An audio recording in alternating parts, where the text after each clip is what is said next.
At the Grammy Awards, Britney Spears forgot to thank the pig. Nobody called her on it, but looking back, the facts are clear. Without that pig, Britney would have never sold 100 million albums.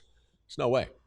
Likewise, George Lucas would have never gotten Star Wars on the big screen, and Neil Armstrong would have never walked on the moon. And yet, none of these people ever acknowledged the pig.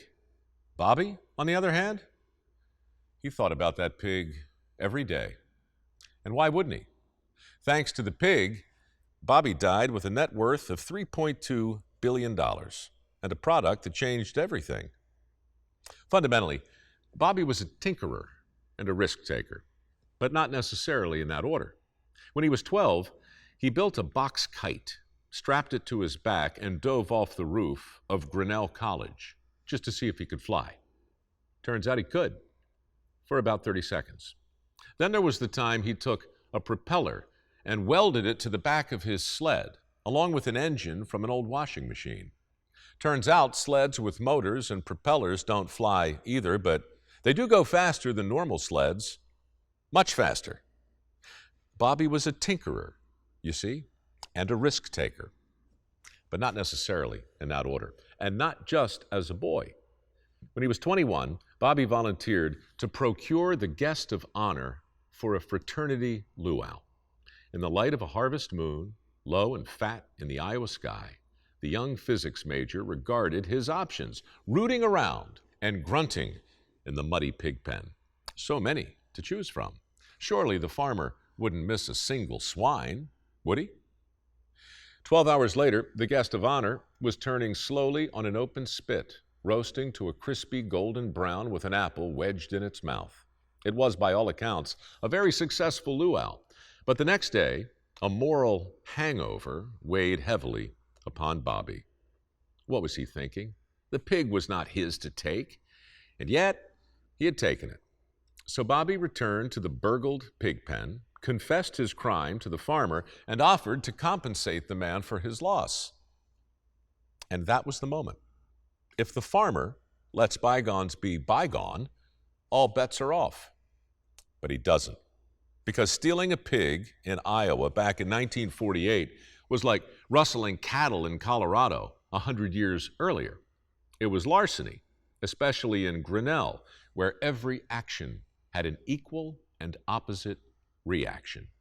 And so, even though the farmer forgave Bobby for his sin, like the good Christian he was, he still had to press charges.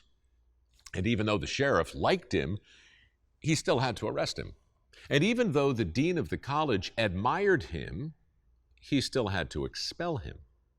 As for Bobby's father, even though he loved him, the preacher could say nothing in the face of such obvious guilt, and so he didn't. That's the way it goes sometimes when you live in a small town of great consequence. But not everyone believed the reaction to Bobby's crime was equal or opposite, or for that matter, just. Ironically, it was the physics professor at Grinnell College who came to Bobby's defense. Professor Grant Gale implored the dean, the sheriff, the mayor, and all the good people of Grinnell to rethink the penalty for purloined porcine and find a punishment that actually fit the crime. In the end, the farmer dropped the charges. The sheriff backed off, and Bobby's expulsion was reduced to a single semester suspension. For some students, that might have translated into a 3-month vacation, but not for Bobby. Because in the midst of Grinnell's great swine scandal, Professor Gale received in the mail a very interesting package. A package containing 2 prototypes from Bell Laboratories sent from a former Grinnell graduate. The professor was intrigued and used one of those prototypes to demonstrate the flow of electrons through a solid in what turned out to be the very first college class ever offered in solid-state electronics. And the other prototype? That wound up in the hands of a suspended senior who liked to tinker and take risks, but not necessarily in that order. For Neil Armstrong, it really was a near thing. Without Bobby's tinkerings, there would be no manned space mission because there would be no onboard computer. For George Lucas, there would be no Star Wars because there would be no CGI. And for Britney Spears, there would be no Grammy Awards because there would be no auto-tune. It's true. America came that close to hearing exactly what Britney Spears sounds like when she sings without technical assistance. The exact details of how Bobby turned that first simple transistor into the most important product of the modern age would take days to share. But this much can be explained in a single sentence. Without his willingness to assume risk, all that tinkering would have been for naught. Because if you think diving off a roof strapped to a homemade kite is risky, try launching a startup in Silicon Valley, back before the silicon was there. That's what Bobby did in 1968. And even though you might not know his name, you know what's inside. Inside your coffee machine, your electric razor, your car, your remote control, your kid's favorite toy, your Fitbit, and of course, the computer on your desk and the smartphone you can't leave home without.